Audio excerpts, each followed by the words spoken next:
दोस्तों, भविष्य की बातों को कौन जानना नहीं चाहता। शायद सभी जानना चाहते हैं कि कल क्या होगा। बाइबल एक भविष्यवाणी की पुस्तक भी है और वह भविष्य में होने वाली घटनाओं के बारे में चर्चा करती है। क्या आप भविष्य में होने वाली कुछ महत्वपूर्ण घटनाओं को जानना और समझना चाहते हैं? तो कृपया हमारे साथ इस बाइबल अध्ययन में शामिल हो जाइए।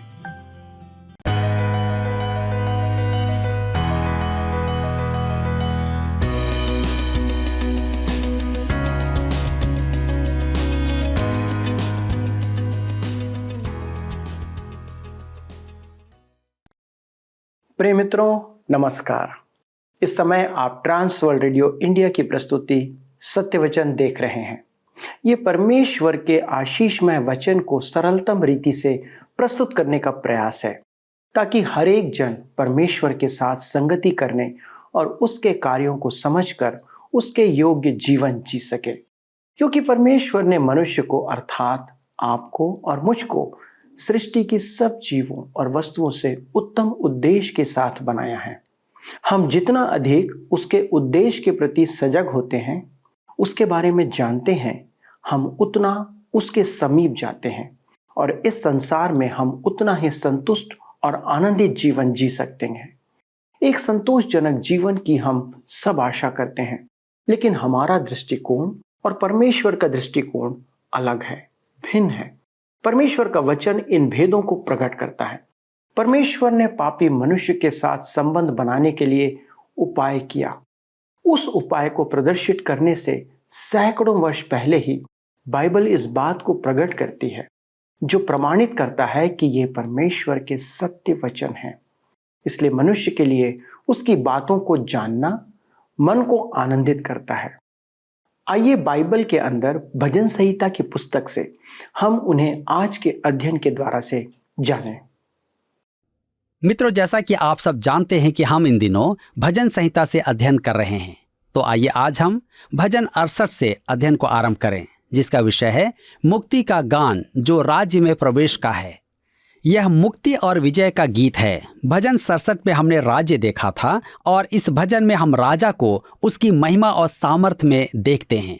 आइए पढ़ें। भजन 68 के 1 में लिखा है, परमेश्वर उठे, उसके शत्रु तितर बितर हों और उसके बैरी उसके सामने से भाग जाएं। यह पद गिनती की पुस्तक 10 अध्याय उसके 35 के संदर्भ में है। इसराइल को जब जंगल में एक स्थान से दूसरे स्थान के लिए कूच करना था, तब मूसा कहता था, गिनती 10 उसके 35 में, और जब जब संदूक का प्रस्थान होता था तब तब मूसा यह कहा करता था कि हे यहोवा, उठ और तेरे शत्रु तितर बितर हो जाएं और तेरे बैरी तेरे सामने से भाग जाएं। यह दिनचर्या आरंभ करने की कैसी अद्भुत रीति है। इससे पूर्व का भजन भी एक गीत था और यह भजन भी एक गीत है, विजय और महिमा का गीत। आइए पढ़ें भजन 68 उसके 4 में, परमेश्वर का गीत गाओ, उसके नाम का भजन गाओ, जो निर्जल देशों में सवार होकर चलता है। उसके लिए सड़क बनाओ, उसका नाम याह है, इसलिए तुम उसके सामने प्रफुल्लित हो। परमेश्वर का गीत गाओ, उसके नाम का भजन गाओ। यहाँ भी हम देखते हैं कि मनुष्य परमेश्वर की महिमा करे और परमेश्वर उस दिन की ओर अग्रसर है जब संपूर्ण पृथ्वी उसकी महिमा करेगी। मनुष्य आज परमेश्वर की महिमा नहीं करते हैं, वे उसका नाम व्यर्थ में लेते हैं। भजन 68 के 13 में लिखा है, क्या तुम भेड़शाला के बीच लेट जाओगे और ऐसी कबूतरी के समान होगे जिसके पंख चांदी से और जिसके पर पीले सोने से मढ़े हुए हों। न्यायों की पुस्तक 5 उसके 16 में दबोरा ने अपने भविष्यवाणी के गीत में यही इब्रानी शब्द काम में लिया था। न्यायों 5 के 16 में लिखा है, तू चरवाहों का सीटी बजाना सुनने को भेड़शालों के बीच क्यों बैठा रहा? रूबेन की नदियों के पास बड़े बड़े काम सोचे गए। वह रूबेन को संबोधित कर रही थी क्योंकि वह युद्ध में नहीं गया था। दोनों ही स्थानों में यह शब्द उदासीन, निष्क्रिय, स्वार्थी स्वभाव को प्रकट करता है। इस भजन में भी इसका अर्थ यही है। इसराइल अनिश्चित और निष्क्रिय था और ऐसी कबूतरी के समान हो गया था जिसके पंख चांदी के। यहाँ कबूतरी बलि का पात्र थी और प्रभु यीशु का प्रतीक है। यह कैसा अनुपम चित्रण है। वाहक चाहे कितना भी लापरवाह हो, चाहे वे निरुत्साही हो, प्रभु यीशु का आत्म बलिदान उन्हें ढांक देगा। यह भजन स्वर्गारोहण का भजन कहा जा सकता है, क्योंकि हमारे पास इफिसियों की पत्री 4:8 में इसका संदर्भ है। इसलिए वह कहता है कि वह ऊंचे पर चढ़ा और बंधुआई को बांध ले गया और मनुष्यों को दान दिए। तब भजन 68:18 में लिखा है, तू ऊंचे पर चढ़ा, तू लोगों को बंधुआई में ले गया, तूने मनुष्यों से वरन हठीले मनुष्यों से भी भेंटें ली, जिससे यह परमेश्वर उनमें वास करे। मेरे विचार में प्रभु यीशु ने स्वर्ग जाते समय 2 काम किए। पहला, वह अधोलोक में उपस्थित पवित्र जनों को साथ ले गया। परमेश्वर ने उनको कर्मों के आधार पर अब तक सुरक्षित रखा था और अब प्रभु यीशु ने उनकी मुक्ति का मूल्य चुका दिया था। दूसरा, उसने विश्वासियों को वरदान दिया। उन मनुष्यों द्वारा जिन्हें उसने वरदान दिए हैं, वह आज अपना काम करता है। सबके पास एक ही वरदान नहीं है। यह एक अति उत्तम पद है। भजन 68 उसके 21 और 22 में आगे लिखा है, निश्चय परमेश्वर अपने शत्रुओं के सिर पर और जो अधर्म के मार्ग पर चलता रहता है, उसकी बाल भरी खोपड़ी पर मार मार के उसे चूर करेगा। प्रभु ने कहा, मैं उन्हें बाशान से निकाल लाऊंगा, मैं उनको गहरे सागर के तल से भी फेर ले आऊंगा। यह पद भविष्य में महिमामय विजय की चर्चा करता है। बाल भरी खोपड़ी अर्थात ख्रिस्त विरोधी, वह जो भी करेगा विफल ही होगा। परमेश्वर अपनी प्रजा को समुद्र की गहराइयों से भी निकाल कर लाएगा। यह इस्राएल का पुनः स्थापन है। भजन 68 के 27 में आगे लिखा है, वहां उनका अध्यक्ष छोटा बिन्यामीन है, वहां यहूदा के हाकिम अपने अनुचरों समेत हैं, वहां जबूलून और नप्ताली के भी हाकिम हैं। मेरे मित्रों, ये पद इस्राएल के वंशजों के बारे में है। कुछ लोगों का मानना है कि इंग्लैंड इस्राएल के 10 खोए हुए गोत्र हैं। यह व्यर्थ की बात है। छोटा बिन्यामीन का अर्थ है बिन्यामीन का गोत्र। इसका अर्थ कुछ और नहीं है। ध्यान दें कि छोटा बिन्यामीन का परमेश्वर महान है। भजन 68 के 35 में हम पढ़ते हैं, हे परमेश्वर, तू अपने पवित्र स्थानों में भय योग्य है। इस्राएल का परमेश्वर ही अपनी प्रजा को सामर्थ्य और शक्ति का देने वाला है। परमेश्वर धन्य है। हम भी छोटे हैं, परंतु हमारा परमेश्वर महान है। वह हमें आवश्यक बल और सामर्थ्य देता है। परमेश्वर धन्य है। मेरे मित्रों, यहाँ भजन संहिता 68 समाप्त होता है और अब हम अपने अध्ययन को अध्याय 69 से जारी रखेंगे। यह एक महान मसीह संबंधित भजन है। यह भी दाऊद की ही रचना है और बेजोड़ है, क्योंकि यह प्रभु यीशु के जीवन के उस समय का उल्लेख करता है जिसकी जानकारी हमें नहीं है। इस भजन को शोषनीम कहते हैं, क्योंकि प्रभु यीशु तराई की सोसन और शारोन का गुलाब है, अर्थात वह पूर्ण रूप से रूपवान है। नए नियम में भजन 22 के बाद यह सार्वजनिक संदर्भित भजन है। भजन 22 प्रभु यीशु की मृत्यु के संदर्भ में है, तो भजन 69 प्रभु यीशु के जीवन की गाथा है। मैंने तो अपने कॉलेज के अध्ययन के समय इस भजन पर ध्यान दिया था और अब तक यह भजन मेरा सर्वप्रिय भजन है। जहां तक संदर्भों का प्रश्न है, भजन 22 नए नियम के सबसे ऊपर है और उसके बाद दूसरे स्थान पर है भजन 69। इसका संदर्भ यूहन्ना रचित सुसमाचार, रोमियो की पत्री, मत्ती रचित सुसमाचार, मरकुस, लूका और प्रेरितों के काम की पुस्तकों में दिया गया है। स्पष्ट कहें तो इस भजन को शाप का भजन कहते हैं, क्योंकि पद 22 से 28 वास्तव में बैरी को दंड देने की प्रार्थना है, परंतु नए नियम के लेखकों ने इसका भी संदर्भ दिया है। मेरे प्रियो, यह भजन हमें प्रभु यीशु की अज्ञात बाल्यकाल और युवावस्था की जानकारी देते हैं, जिसके बारे में सुसमाचार वृत्तांतों में कुछ नहीं है।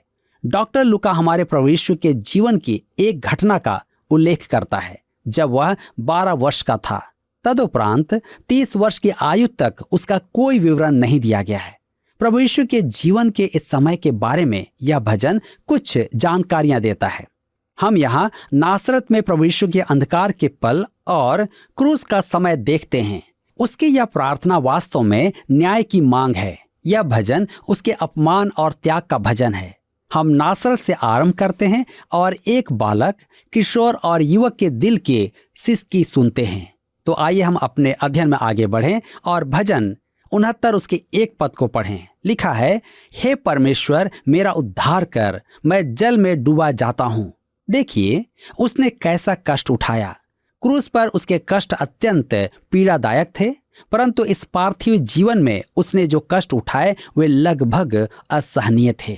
मेरे विचार में यदि हम पर ऐसे कष्ट आते तो हम मर ही जाते। क्रूस के अंतिम 3 घंटों में हमारा प्रभु यीशु परमेश्वर का मेमना बन गया जो जगत के पाप उठा ले जाता है। उस समय वह हमारे लिए पाप बन गया। यद्यपि उसने अपने जीवन में बहुत कष्ट उठाए, जैसा हम आगे देखेंगे। जहां तक हमारा प्रश्न है, उनमें न तो प्रशंसा है और न ही उद्धारक मूल्य है। उसने स्वेच्छा से अपमान उठाना उचित जाना। प्रभु यीशु की मानवीय सीमा उसका स्वयं का सीमा बंधन था। आप और मैं अपने ज्ञान से अधिक जानकारी चाहते हैं। हम अपना ज्ञान और बुद्धि बढ़ाना चाहते हैं। इसके विपरीत प्रभु यीशु ने जब देह धारण किया तो स्वयं को सीमित किया, दीन बनाया और उस दशा में वह पुकारता है। भजन 69 के 2 में लिखा है, मैं बड़े दलदल में धंसा जाता हूं और मेरे पैर कहीं नहीं रुकते। मैं गहरे जल में आ गया और धारा में डूबा जाता हूं। मेरे मित्रों, कष्टों का यह सैलाब तब आरंभ हुआ जब प्रभु यीशु ने गौशाला में जन्म लिया। गौशाला में जन्म लेना अच्छा ही था, क्योंकि गायों और भेड़ों की अपेक्षा वहां अन्य किसी को कुछ पता नहीं चला कि उस रात क्या हुआ। वे सराय में उपस्थित मनुष्यों से उत्तम थे, परंतु गौशाला में उसने कष्टों का जीवन आरंभ किया। अब हम उसके लालन पालन के स्थान नासरत में जाएंगे। लिखा है भजन 69 के 3 में, मैं पुकारते पुकारते थक गया, मेरा गला सूख गया है। अपने परमेश्वर की बाट जोहते जोहते मेरी आंखें धुंधली पड़ गई हैं। उन 30 वर्षों में उसकी आंखें रोने के कारण लाल भी हो जाती थी। भजन 69 के 4 में लिखा है, जो अकारण मेरे बैरी हैं वे गिनती में मेरे सिर के बालों से अधिक हैं। मेरे विनाश करने वाले जो व्यर्थ मेरे शत्रु हैं वे सामर्थी हैं, इसलिए जो मैंने लूटा नहीं वह भी मुझको देना पड़ा। इस पद का संदर्भ यूहन्ना 15 के 25 है। लिखा है, और यह इसलिए हुआ कि वह वचन पूरा हो जो उनकी व्यवस्था में लिखा है कि उन्होंने मुझसे व्यर्थ बैर किया। प्रभु यीशु ने इस पद को स्वयं से जोड़ा था। प्रभु यीशु के बैरी आकारण ही उसे घृणा करते थे, अर्थात उनका प्रभु यीशु से रुष्ट होना अनुचित था। रोमियो 3 के 24 में लिखा है, परंतु उसके अनुग्रह से उस छुटकारे के द्वारा जो मसीह यीशु में है सेंत में धर्मी ठहराए जाते हैं। सेंत में धर्मी ठहराए जाने का अर्थ वही है जो व्यर्थ बैर करने का है। प्रभु ने मुझ में ऐसी कोई योग्यता नहीं देखी। प्रभु ने यह नहीं कहा, वह पुरुष कैसा भला है, मैं उसे धर्मी ठहराता हूं। इसकी अपेक्षा उसने कहा, वह बेचारा भटका हुआ पापी है, उसने मुझे मेरी योग्यता से रहित धर्मी ठहराया। अब यह भजन कहता है कि उन्होंने अकारण ही यीशु से बैर किया कि मैं अकारण धर्मी ठहराया जाऊं। यह कैसा अद्भुत सत्य है। भजन 69 के 5 में लिखा है, हे परमेश्वर, तू तो मेरी मूर्खता को जानता है और मेरे दोष तुझसे छिपे नहीं हैं। यह पद प्रभु से कैसे संबंधित है? आपको स्मरण रखना है कि वह इस पृथ्वी पर मानव रूप में आया था। वह पवित्र, शुद्ध, हानि रहित, पापियों से पृथक था, परंतु क्रूस पर वह हमारे लिए पाप बन गया। वह गतसमनी की वाटिका में इसी से बचना चाहता था। उसने प्रार्थना की, हो सके तो यह कटोरा मुझसे टल जाए। कौन सा कटोरा? पाप का कटोरा जो आपके और मेरे पापों से भरा था। उस पर डाले गए पाप भयानक थे। हमारे लिए तो वे स्वाभाविक हैं, परंतु वह पवित्र था, इसलिए उसका कष्ट भयानक था। भजन 69 उसके 6 और 7 में लिखा है, हे प्रभु, हे सेनाओं के यहोवा, जो तेरी बाट जोहते हैं उनकी आशा मेरे कारण न टूटे। हे इस्राएल के परमेश्वर, जो तुझे ढूंढते हैं उनका मुंह मेरे कारण काला ना हो। तेरे ही कारण मेरी निंदा हुई है और मेरा मुंह लज्जा से ढंपा है। उसके लिए अपमान और लज्जा सहने के 2 कारण थे। वे उससे इसलिए घृणा करते थे कि वह जो था सो था। इसी प्रकार पापी धर्मी से घृणा करता है। दूसरी बात, वह इस पृथ्वी पर दीनहीन और विनम्रता का स्थान लेने आया था। तब हम आगे पढ़ेंगे 69 के 8 पद में, मैं अपने भाइयों के सामने अजनबी हुआ, और अपने सगे भाइयों की दृष्टि में परदेशी ठहरा हूँ। यह पद मुझे अनेक जानकारियां देता है जो मैं अन्यथा नहीं जान पाता। मरियम की अन्य संतान भी थी जिनका उल्लेख सुसमाचार वृतांत में है। एक दिन उसके पुत्र यहूदा योसेस ने कहा होगा, माँ, हमने बाहर किसी को कहते सुना कि तेरा यीशु हमारा सगा भाई नहीं है। वे कह रहे थे कि उसके पिता के बारे में कोई नहीं जानता। वह अपनी माता की संतानों में परदेशी था। आपके विचार में क्या उसका परिवार उसके लिए प्रसन्नता का स्थान था? संभवतः अत्यधिक दुख का स्थान। देखिए, मैं अपने भाइयों के सामने अजनबी हुआ। यूसुफ उसका पिता नहीं था, उसके भाई बहन सौतेले थे। इस पद में यीशु का कुंवारी से जन्म स्पष्ट है। भजन 69 उसके 9 में लिखा है, क्योंकि मैं तेरे भवन की धुन में जलते जलते भस्म हुआ, और जो निंदा वे तेरी करते हैं वही निंदा मुझको सहनी पड़ी है। मेरे प्रियो, प्रभु यीशु ने देखा कि मंदिर में लोग बैल, भेड़ और कबूतर बेच रहे थे। वहां सराफ भी अपनी दुकान लगाए बैठे थे। उसने रस्सियों से एक कोड़ा बनाया और सबको बाहर किया, जिसे हम यूहन्ना 2 उसके 16 और 17 पद में पढ़ते हैं। और कबूतर बेचने वालों से कहा, इन्हें यहां से ले जाओ, मेरे पिता के भवन को व्यापार का घर मत बनाओ। तब उसके चेलों को स्मरण आया कि लिखा है, तेरे घर की धुन मुझे खा जाएगी। ये लोग धर्मी जन थे और दीमकों के समान अत्यधिक व्यस्त रहते थे। सच तो यह है कि उनके द्वारा की गई हानि दीमकों से कम नहीं थी। वे अनुष्ठानों में व्यस्त तो थे, परंतु परमेश्वर से दूर थे। भजन 69 के 10 में लिखा है, जब मैं रोकर और उपवास करके दुख उठाता था, तब उससे भी मेरी नाम धराई ही हुई। उसके उपवास पर और रोने पर वे उसका ठट्ठा करके कहते थे कि वह ढोंगी है। तब हम भजन 69 के 11 में पढ़ते हैं, जब मैं टाट का वस्त्र पहने था, तब मेरा दृष्टांत उनमें चलता था। यह दृष्टांत क्या था? कि वह अवैध संतान है। आप आज के शब्द की कल्पना कर सकते हैं। भजन 69 के 12 में लिखा है, फाटक के पास बैठने वाले मेरे विषय बातचीत करते हैं और मदिरा पीने वाले मुझ पर लगता हुआ गीत गाते हैं। फाटक के पास बैठने वाले अर्थात उच्च अधिकारी, न्यायी। नासरत के प्रतिष्ठित जन भी उसकी आलोचना करते थे। नासरत का वह छोटा सा नगर यीशु को ग्रहण नहीं करता था, क्योंकि वे उसे परमेश्वर का पुत्र मानने को तैयार ही नहीं थे। मदिरा पीने वाले मुझ पर लगता हुआ गीत गाते थे। मधुशाला में उपस्थित पीने वाले उसकी और उसकी माता का गीत गाकर उसकी निंदा करते थे। यह उसका स्थानीय जीवन था। आप जानते हैं कि उसने यह सब क्यों सहा? वह अवैध संतान कहलाया कि मैं परमेश्वर की वैध संतान हो जाऊं। स्वर्ग में मुझ पर उंगली उठाकर कोई अब यह नहीं कहेगा कि मैं परमेश्वर की संतान नहीं हूं। आप जानते हैं क्यों? क्योंकि परमेश्वर के पुत्र ने क्रूस पर मेरे लिए यह सब दुख उठा लिया। उसने मेरे पापों का दंड उठाया। मेरे मित्रों, आपको परमेश्वर का पुत्र होने के लिए उसने 30 वर्ष क्या क्या ना सहा, आप कल्पना भी नहीं कर सकते।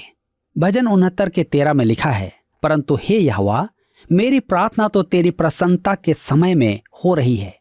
हे परमेश्वर, अपनी करुणा की बहुतायत से और बचाने की अपनी सच्ची प्रतिज्ञा के अनुसार मेरी सुन ले। इस पद का उल्लेख 2 कुरिन्थियों के पत्र 6 उसके 2 में है, क्योंकि वह तो कहता है कि अपनी प्रसन्नता के समय मैंने तेरी सुन ली और उद्धार के दिन मैंने तेरी सहायता की। देखो, अभी वह प्रसन्नता का समय है। देखो, अभी वह उद्धार का दिन है। सुसमाचार में यह तो लिखा है कि प्रभु यीशु ने प्रार्थना की, परंतु उसने क्या प्रार्थना की वह यहाँ लिखा है। आइए पढ़ें भजन 69 उसके 14 से 19 में। मुझको दलदल में से उबार कि मैं धंस ना जाऊं, मैं अपने बैरियों से और गहरे जल में से बच जाऊं। मैं धारा में डूब ना जाऊं और न मैं गहरे जल में डूब मरूं, और न पाताल का मुंह मेरे ऊपर बंद हो। हे यहोवा, मेरी सुन ले, क्योंकि तेरी करुणा उत्तम है। अपनी दया की बहुतायत के अनुसार मेरी ओर ध्यान दे। अपने दास से अपना मुंह न मोड़, क्योंकि मैं संकट में हूं।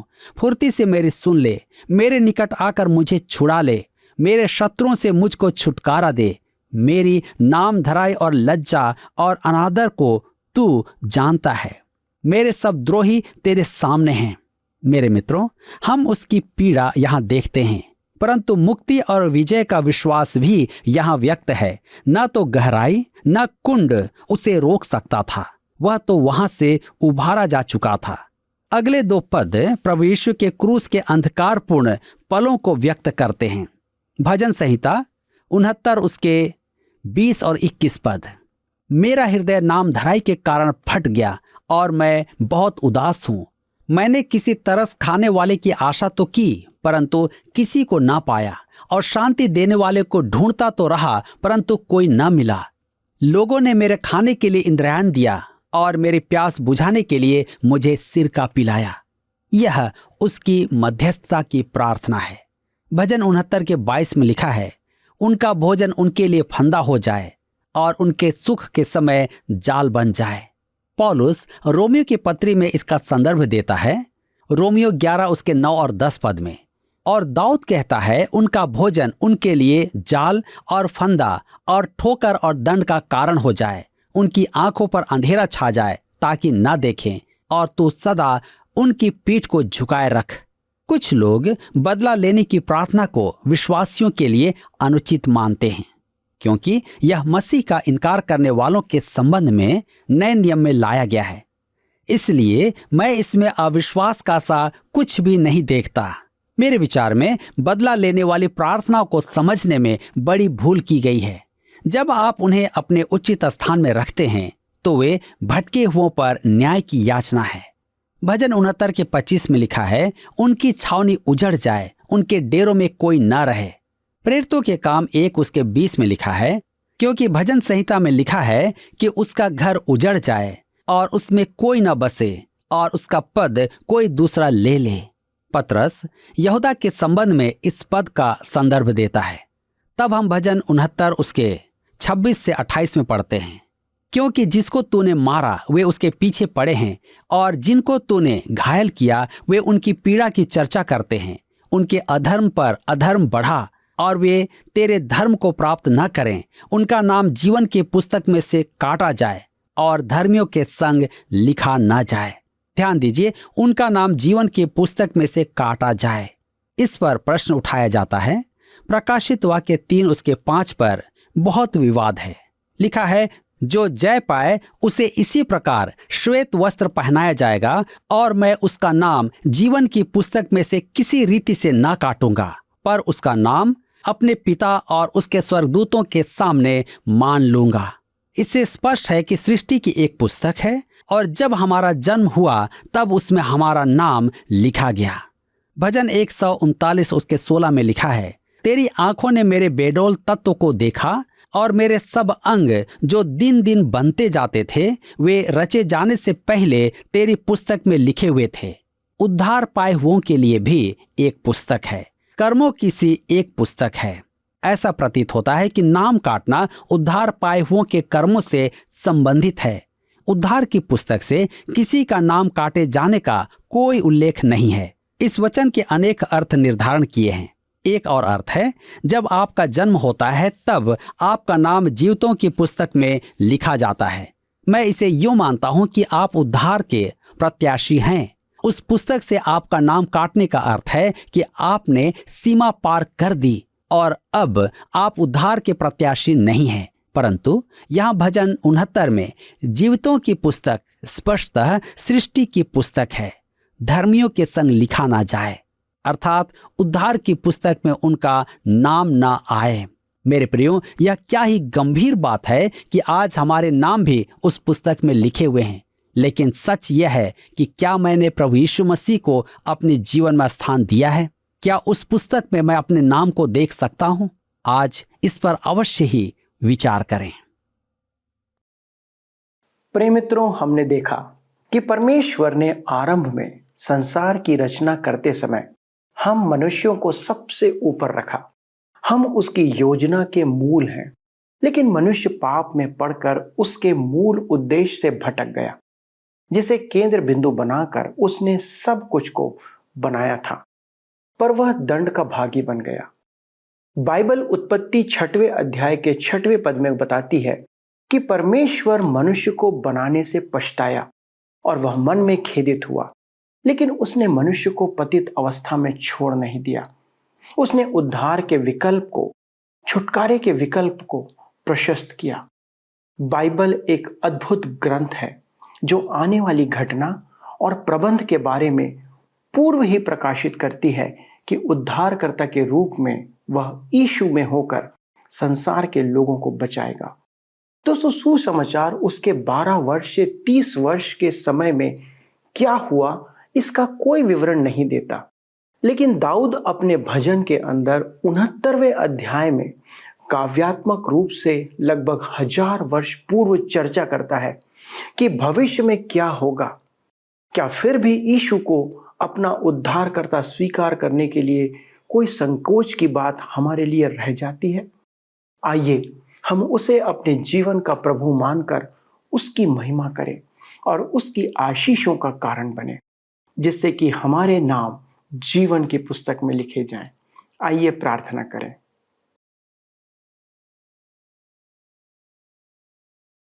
हमारे प्रिय स्वर्गीय पिता, धन्यवाद देते हैं प्रभु कि आपने आज अपने पवित्र वचनों से हमें आशीषित किया, उन भेदों को प्रकट किया प्रभु जो हमें आपके निकटता में आने की सहायता करते हैं।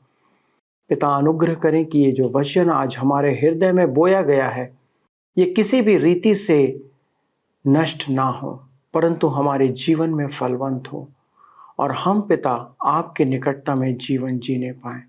धन्यवाद देते प्रार्थना सुनने के लिए विनती यीशु के नाम से मांगते हैं, आमीन।